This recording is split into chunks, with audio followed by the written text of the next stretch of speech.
Haya. Karibuni ndugu zangu waandishi wa habari. Makao makuu ya klabu hapa. Tuwe radhi kidogo tumechelewa kuanza mkutano wetu kwa sababu ambazo ziko nje ya uwezo wetu na nyie mmejionea hapa. Lakini jambo la msingi ni kwamba tumeanza mkutano wenyewe. Na tumewaita hapa kimsingi nina mambo manne ya kueleza. Jambo la kwanza ni kuhusu maandalizi ya timu yetu kuelekea mchezo wa siku ya Jumamosi dhidi ya Silver Striker ya Malawi. Timu yetu imewasili jana Dar es Salaam hapa majira ya saa 2 kamili usiku na wachezaji wakaruhusiwa waende majumbani kwao, lakini leo saa 6 kamili mchana timu imeingia kambini Avic Town. Sio imekwenda kufanya mazoezi, timu imeshaingia kambini. Maana yake leo mpaka siku ya mechi kwa maana ya Jumamosi wachezaji wetu wote watakuwa wako pale Avic Town wakijiandaa na mchezo huu.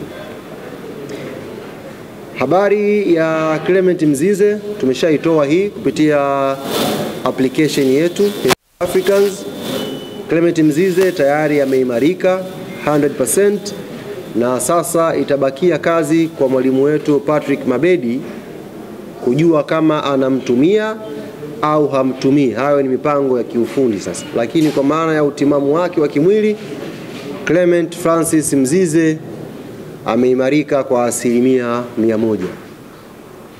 Jambo la tatu ambalo nimekuwa nikipokea message nyingi na simu nyingi kutoka kwa wanachama na mashabiki wetu ni kuhusu taarifa ya kocha mpya. Wakati tunatoa taarifa ya kuvunja mkataba na kocha Romain Folz, tuliongeza vitu viwili kwenye taarifa. Taarifa ya kwanza tulisema timu katika kipindi hiki itakuwa chini ya assistant wetu Patrick Mabedi, na taarifa ya pili tukaainisha kwamba mchakato wa kumtafuta kocha mkuu unaendelea. Maswali yamekuja, mchakato umefikia wapi, na kama kocha mpya akija huyo mkuu atakuwepo kwenye bench kwa maana ya Jumamosi pale Benjamin Mkapa. Hayo ni maswali ambayo wamekuwa wakiniuliza wanachama na mashabiki wa Young African Sports Club.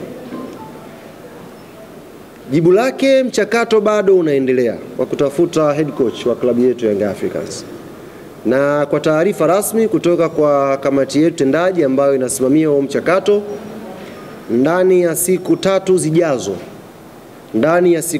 zijazo pengine watakuwa wameshakamilisha mchakato wa kumpata kocha mpya wa kikosi chetu cha Young Africans. Kwa maana hiyo mchezo wa siku ya Jumamosi utaongozwa na caretaker wetu assistant coach Patrick Mabedi. Nafikiri nimeliweka vizuri.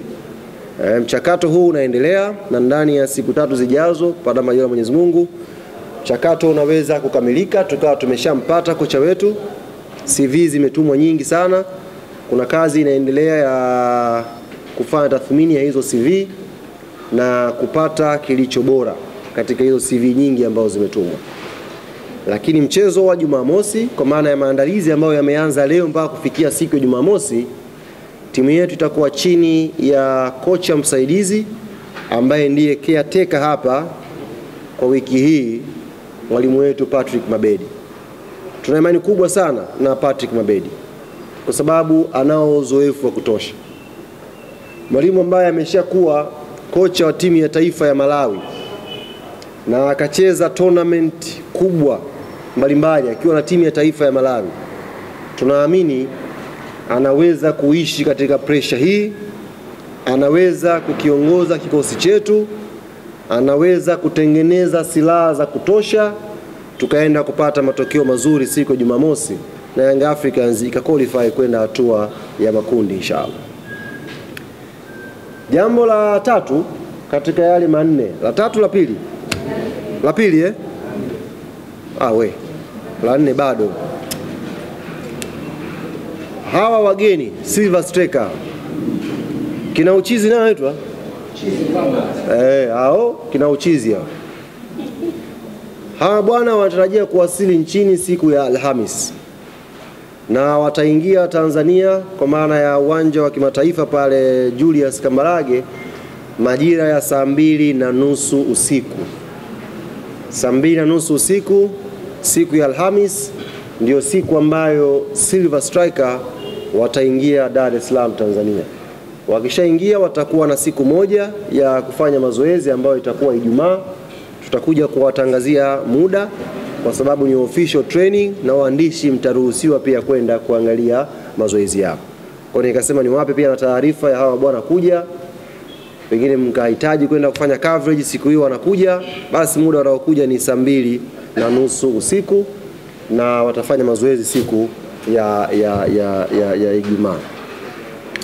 Jambo la tatu linahusu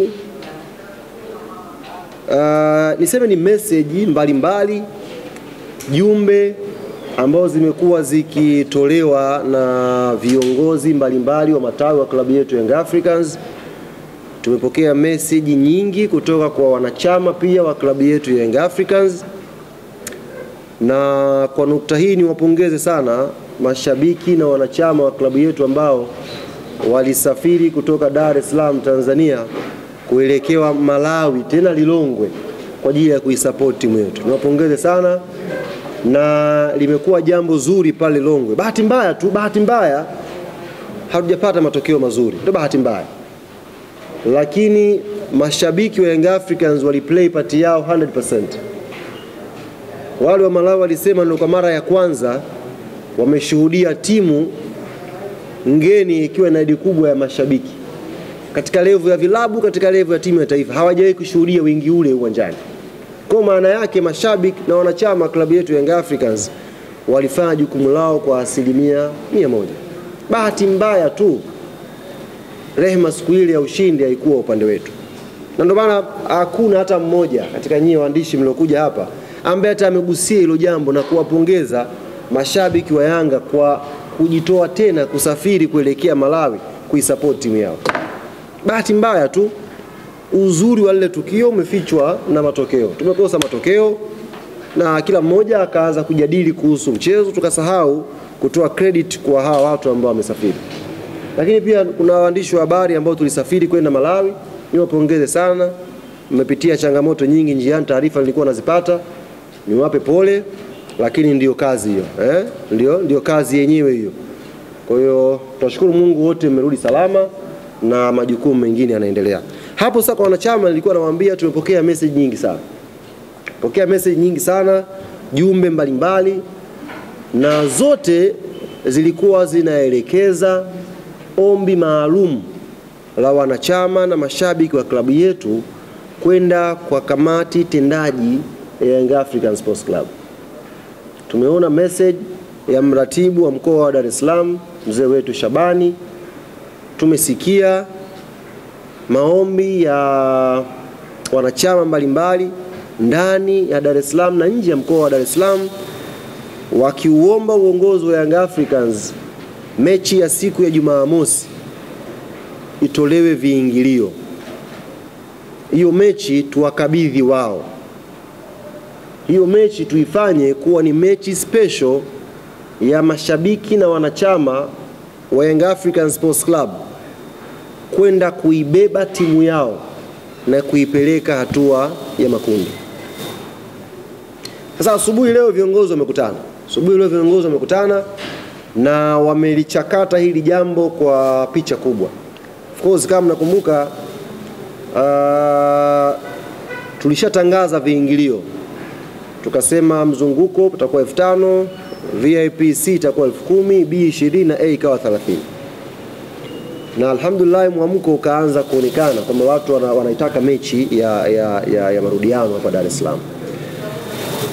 Lakini viongozi wamekutana asubuhi leo, wamejadili maombi hayo, wamepitia hoja ambazo wanachama wameziainisha, na kimsingi wamekubaliana kulipokea na kulipitisha ombi la viongozi wa matawi na wanachama wa klabu yetu Young Africans.